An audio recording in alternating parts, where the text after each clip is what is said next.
Welcome back to the Jen and Andrea monthly newsletter. We're here having some fun, a few giggles, talking about like some fun, easy things Funny that we things. can do when life is overwhelming. Yeah, our big tips for today, our topic for today is going to be just food self-care. What are the steps we can take when life is just feeling overwhelming? And at this time of the year, actually any time of the year where True. there's like stress and changes of schedules and just school work demands, it can feel really heavy to then have to think about all the decision making around food. So tip number one, we're going to give you five here today, is you just got to keep it super simple. So when we think about meal planning, if you get a grain or a starch, you put a protein in there and a fruit or veggie, this is like triple awesome, amazing. But on a day that's feeling a little overwhelming, you might not even get there with all of that. So we're going to keep it even super more simple and getting a little carbs and some protein. If we start there, this is a really good thing. So this might mean it's a bowl of cereal with cereal and milk, or it's yogurt with blueberries on it, or it might mean crackers and cheese. And this might not sound like a fancy meal that you'd see on the cooking channel or something, but this is the foundation and the good start when your brain is overloaded, feeling anxious, you're feeling depressed. Keeping it super simple like that, getting just a little bit together in a meal is where we want to start. Absolutely. And what I love about that is those are just our low prep, really not having to cook. Yeah. Those are our steps because often when everything feels like too much, cooking is one of the first things to go, Oh, it's right? pretty much always the first thing to go. Even for dietitians, like we all have times in our life where it's just not going to make the cut and things are going to be heavy. So a Yeah. sandwich, a wrap, scrambled eggs and some toast. These could be eaten at any time of the day for any meal. And again, we're keeping it really nice and Keep it simple. simple for sure. Tip number two, we're looking at trying to make those food decisions in advance.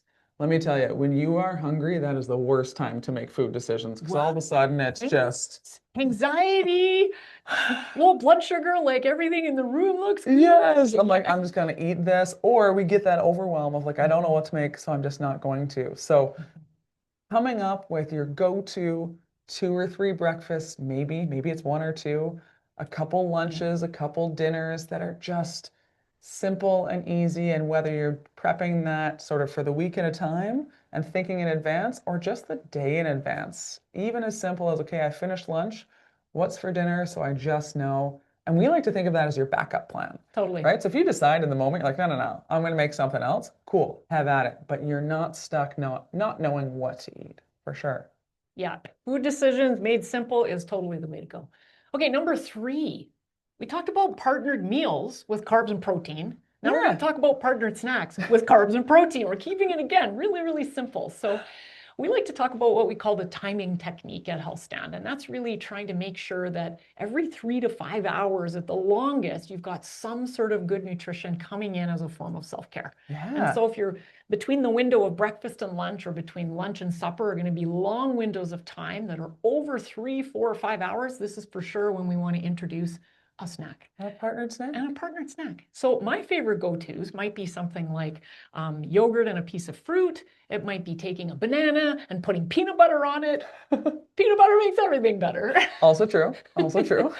It might be a handful of trail mix. Yeah, It might be some crackers and cheese again. It could be some hummus on a pita bread. yeah.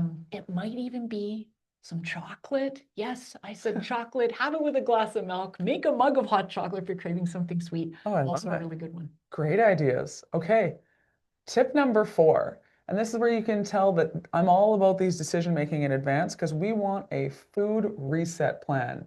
What is your food reset plan? So, what this is your appointment time to do a bit of that meal prep. So, whether it's your 1 hour every week that you're going, okay, this is when I do that food decision Mhm. making. This is that 1 hour 1 hour every week that I actually chop up the vegetables because I'm not going to do it midweek when I'm rushing out the door to get kid to hockey practice, Mhm. right? So that's when I'm doing that, really just the meal prep to make the week as simple as possible. My go-to is often I'm going to make some of the ingredients for the meals at that time. So I'm not going to put them all together, but I might cook up a protein or two, cook up a batch of rice, do a bit of the chopping while the rice is cooking, and then it just all goes in the fridge to make the rest of the week easier. The key here is you actually put the food reset plan, that hour is going into your calendar so you have that annoying reminder Mhm. because you won't miss it, just like you don't miss your appointments with a dietitian, right? So you make that time. Love it, love it, love it. And tip number 5, how do you think about packing? I know you don't want to hear this mess. Everyone knows I should pack my lunch and snacks, and it gets Yeah. really boring. And we all know we should do it. But then the days when we do, I want you to think to the last time when you're like, oh my gosh, packed my lunch the night before, and I woke up, I slept awful, I was feeling groggy, and you were running late, and you were so grateful that you packed Hmm. that lunch the night before. So a little bit of planning ahead is always going to help, just basic self-care when we're feeling overloaded.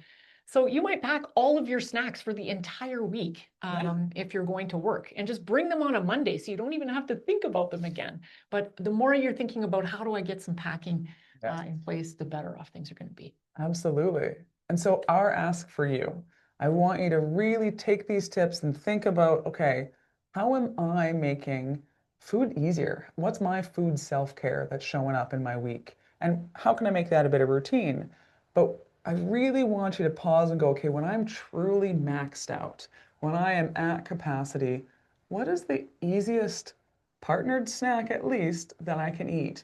And do I actually have those ingredients on hand all the time? Because I'm curious, Andrea, before we wrap up, what's your easiest partnered snack go-to? Easiest part, well, you're talking to the chocolate loving dietitian. I'm only going to have chocolate as the easiest go-to snack. But if I'm having my favorite comfort food, and maybe it's Mhm. potato chips for you, it's going to be chocolate for me, or like oatmeal cookies from my freezer, or something like Yeah. that just like brings me like nurturing and comfort. I'm going to try and pair that with some protein. So maybe that means you're looking through your pantry and you're like, okay, I really feel like potato chips, but put some nuts with it for some Yeah. protein. Or maybe I really feel like chocolatey something here today. And then maybe you put cheese with it. Does it go? No, but who cares? What we're doing is we're really just, again, we're after the science, which is the carb and the protein. And that's the most important thing we want you to remember.